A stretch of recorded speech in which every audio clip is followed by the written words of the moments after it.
بچوں کے دلوں میں شریعت کی، اسلام کی، ایمان کی اہمیت پیدا نہیں کر پاتے۔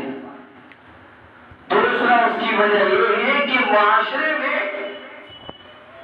کبھی کبھی ایسا ہوتا ہے کہ باپ کی طرف سے بچی پر ظلم ہوتا ہے، ساس کی طرف سے بہو پر ظلم ہوتا ہے، ساس کی طرف سے نند پر ظلم ہوتا ہے، ایک کا جب دوسرے پر ظلم ہوتا ہے تو شادی شدہ ہونے کے بعد بھی بعض عورتوں کے بارے میں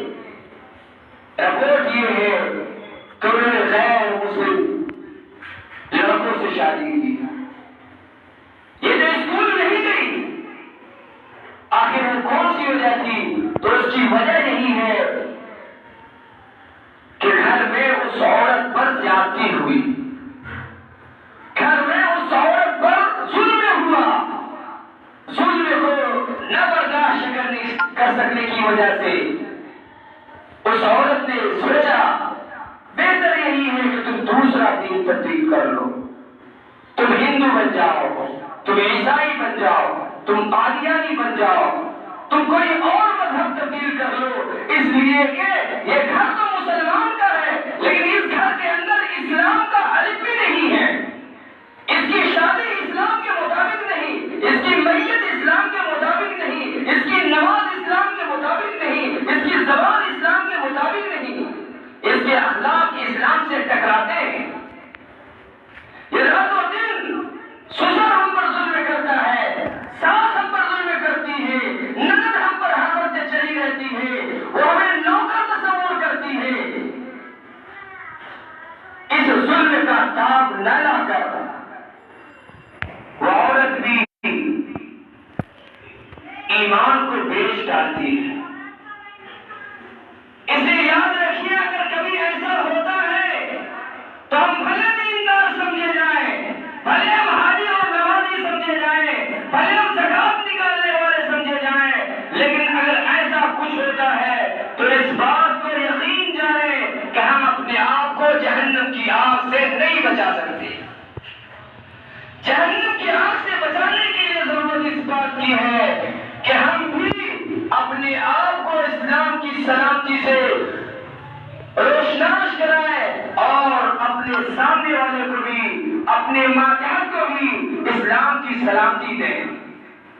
جب اسلام کی سلامتی انہیں نہیں ملتی ہے، گھر کا جو نظام ہوتا ہے وہ نظام درہم برہم ہو جاتا ہے، پھر پریشانی ہوتی ہے۔ میری مائیں اور بہنیں، ہمارے گھروں کے اندر اور بے شمار گھروں کے اندر یہ زیادتی دیکھنے کو ملتی ہے کہ بھائی کی شادی ہو جانے کے بعد بہنیں اس بھابھی کو نوکر تصور کرتی ہیں اور وہ یہ سمجھتی ہے کہ اب یہ نوکرانی آ گئی ہے، سارا کام اس کے ذمے ہے، ساس بھی سارا کام اس کے ذمے کر کے علیحدہ ہو جاتی ہے۔ نہیں، آپ اس بات کو اپنے دلوں کے اندر جگہ دیں، اگر آپ نے اس پر زیادتی کی، اپنے بہو پر زیادتی کی، تو ایک دن آئے گا کہ آپ کی بیٹی پر بھی کوئی زیادتی کرے گا۔ بدلہ ملتا ہے دنیا کے اندر، اور ایسی بے شمار مثالیں ہم نے اپنی آنکھوں سے دیکھی اور اپنے کانوں سے سنا۔ اس لیے ایسا ہرگز نہ ہونے دیں، اس کو نوکر تصور نہ کریں، اسے ماں جیسا پیار دیں، اسے بیٹی جیسا پیار دیں۔ جب ساس اپنے بہو کو بیٹی جیسا پیار دے گی تو کیا وجہ ہے کہ بہو اپنے ساس کو ماں جیسا پیار نہیں دے گی؟ یقیناً دے سکتی ہے، لیکن یہ دونوں طرف سے اچھے اخلاق سے، خندہ پیشانی سے پیش آنے کی ضرورت ہے۔ اپنے گھر کے جو حال احوال ہیں، میں آنے والی تمام خواتین سے یاد کرنا چاہوں گا کہ اس کو اسلامی حال احوال بنائے، اس کو نوکر تصور نہ کرے، ان کے ساتھ اچھا برتاؤ کریں، ان کے ساتھ جب آپ اچھے اخلاق سے پیش آئیں گی تو یقیناً وہ آپ کی قدردانی کرے گی، آپ کی خیرخواہ بنے گی، بیماریوں میں آپ کے کام آئیں گی۔ اور اگر آپ نے ایسا نہیں کیا تو ہمیشہ ہمیش کے لیے آپ کا گھر جہنم کا ایک نمونہ بن جائے گا، ہمیشہ ہمیش کے لیے پریشانیاں رہیں گی، ہمیشہ جھگڑے رہیں گے۔ کیوں؟ اس لیے کہ ہم نے اسلامی اصول کو اختیار نہیں کیا، اسلامی اصول سے ہم نے ہٹ کر کے زندگی گزاری۔ جب ہم اسلامی اصولوں سے ہٹ کر زندگی گزاریں گے تو پھر پریشانیاں تو آئیں گی ہی۔ اس لیے میری تمام آنے والی خواتین سے یہ درخواست ہے کہ اپنے آپ کو اولا مسلمان بنانے کی ضرورت ہے، اسلام کو اپنے اوپر نافذ کرنے کی ضرورت ہے۔ آپ کو غور کرنا ہے کہ ہماری آنکھیں مسلمان بنی کی نہیں بنی، ہمارے کان مسلمان بنے کی نہیں بنے، ہماری زبان مسلمان بنی کی نہیں بنی، ہماری سوچ اسلامی سوچ بنی کی نہیں بنی۔ آج ہماری سوچ انتہائی گھٹیا ہے،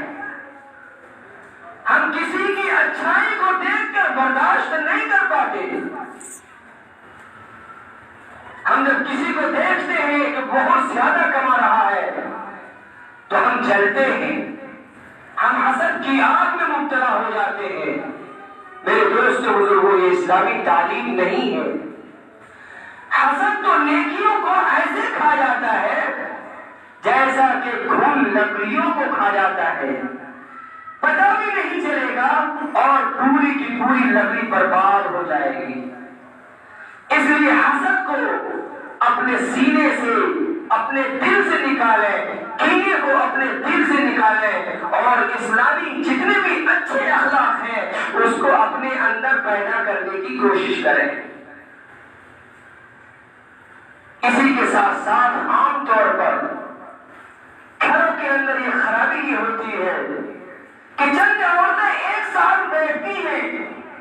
اور بیٹھنے کے بعد غیبت کرتی ہیں، چغلیاں کرتی ہیں، ایک دوسرے کے خلاف باتیں کرتی ہیں۔ یاد رکھیے میری ماں اور بہنیں، آپ کی یہ مجلس اللہ کے خلاف ہے، آپ کی یہ مجلس رسول اللہ کی تعلیم کے خلاف ہے، آپ کی یہ مجلس شریعت کے خلاف ہے۔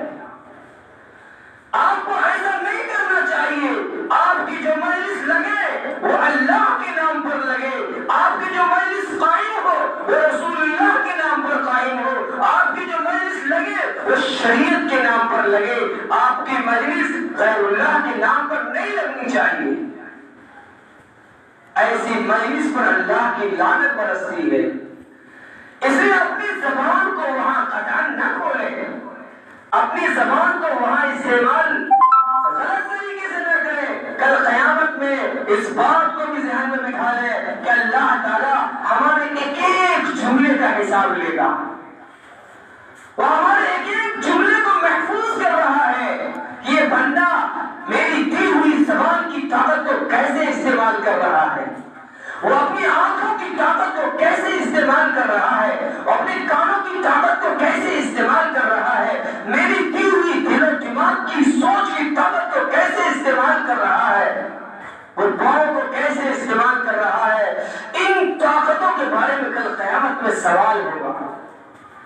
اس لیے کل قیامت کی شرمندگی سے، روز محشر کی پریشانی اور ندامت سے بچنے کے لیے آج ہی سے اس بات کی ضرورت ہے کہ ہم اپنے آپ کو تیار کر لیں، ہم اپنے آپ کو جہنم سے بچانے کے لیے آج سے ہی کھڑے ہو جائیں، تیار ہو جائیں کہ انشاءاللہ ثم انشاءاللہ ہم ایسا عمل کریں گے جس سے ہمارا رسول بھی خوش ہوگا، جس سے ہمارا نبی بھی خوش ہوگا، جس سے ہمارا خدا بھی اور ہمارا رب بھی راضی ہوگا۔ جب اللہ بھی راضی، رسول اللہ بھی راضی، علماء بھی راضی، ساری دنیا بھی راضی، تو اس انسان کی زندگی کی خوشیوں میں تبدیل ہو جائے گی، انہیں خوشیوں سے نہائے گی، اس کا قبر میں جانا بھی مبارک ہوگا۔ اس کا پلسرات سے گزرنا بھی مبارک ہوگا، اس کا رسول اللہ صلی اللہ علیہ وسلم کے حوض کوثر پر جا کر آپ صلی اللہ علیہ وسلم کے دستے مبارک سے حوض کوثر پینا بھی مبارک ہوگا۔ اور اگر ہم نے یہاں کی زندگی کو منمانی زندگی گزاری اور جیسے چاہا ہم نے یہاں کے وقت کو برباد کر دیا تو کل قیامت کے اندر جس سے اللہ تعالیٰ آج ہی ہمیں وارننگ دے رہے ہیں، قرآن کریم میں جگہ بجگہ ہمیں ڈرا رہے ہیں، یا ایھا الذین آمنوا قوا انفسکم واہلیکم نارا، کہ ایمان والو تم مت سمجھو کہ ایمان کافی ہے، نہیں، اچھے اعمال کر کے اپنے آپ کو جہنم کی آگ سے بچا لو، اچھے اعمال کر کے اپنے اہل و عیال کو جہنم کی آگ سے بچا لو۔ یہ جہنم بہت خطرناک جگہ ہے، اس جہنم کی خطرناکی کا ہر وقت تصور کرتے رہیں۔ حدیث میں آتا ہے کہ روزانہ کم از کم جہنم کی آگ سے پناہ چاہنی چاہیے۔ بلکہ ایک حدیث ابھی میں دیکھ رہا تھا کہ اس میں جناب نبی کریم صلی اللہ علیہ وسلم نے ارشاد فرمایا کہ روزانہ جہنم کی آگ سے 3 مرتبہ پناہ چاہو۔ جب 3 مرتبہ تم پناہ چاہو گی تو یاد رکھو وہ جہنم پھر اللہ سے سفارش کرتی ہے کہ اے اللہ اس کو جہنم کی آگ سے بچا لے۔ تو جہنم کب سفارش کرے گی؟ جب آج ہماری زبان سے اس طرح کے کلمات نکلیں گے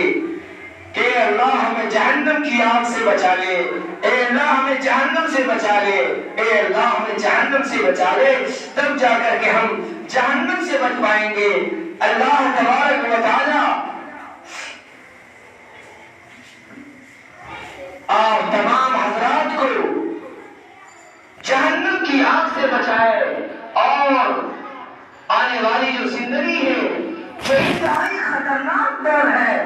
اس خطرناک دور میں اپنے اسلام کو بچانے کی فکر عطا فرمائے اور قوت عطا فرمائے۔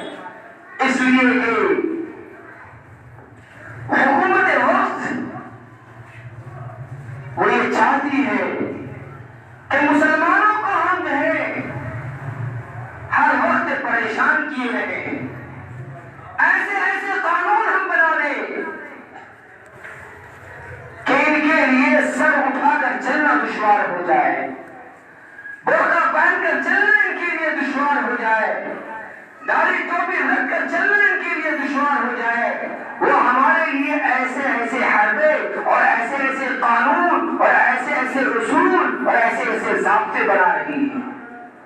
لیکن میں یہ کہوں گا کہ وہ جو بھی بنا لے، لیکن یہ یاد رکھیے اگر ہمارے اندر دین زندہ، اگر ہمارے اندر اسلام زندہ، اگر ہمارے اندر اللہ کی محبت، اگر ہمارے اندر رسول اللہ کی محبت رہے گی تو ہم ہر وقت ہر محاذ پر ان سے ڈٹ کر مقابلہ کریں گے۔ لیکن ہمیں تو ڈر اس بات کا لگتا ہے کہ ہم ایک کان سے دین کی باتوں کو سنتے ہیں اور پھر وہیں پر چھا کر چلے جاتے ہیں۔ ہماری زندگی کے اندر کوئی نمایاں تبدیلی نظر نہیں آتی۔ ہم جس طریقے سے پہلے بے نمازی تھے آج بھی بے نمازی ہیں، ہم جس طریقے سے پہلے جھوٹ بولا کرتے تھے آج بھی جھوٹ بولتے ہیں، جس طریقے سے پہلے ہم غیبت کیا کرتے تھے آج بھی اسی طریقے سے غیبت کرتے ہیں، جس طریقے سے ہم شریعت کے خلاف کل شادیاں کرتے تھے آج بھی ہم اسی طریقے سے شریعت کے خلاف شادیاں کرتے ہیں۔ ہماری زندگی کے اندر تو کوئی ایسی چیز نہیں دکھتی ہے کہ جس سے یہ پتا چلے کہ ہم نے اپنی ماضی سے اللہ سے توبہ کر لی ہے اور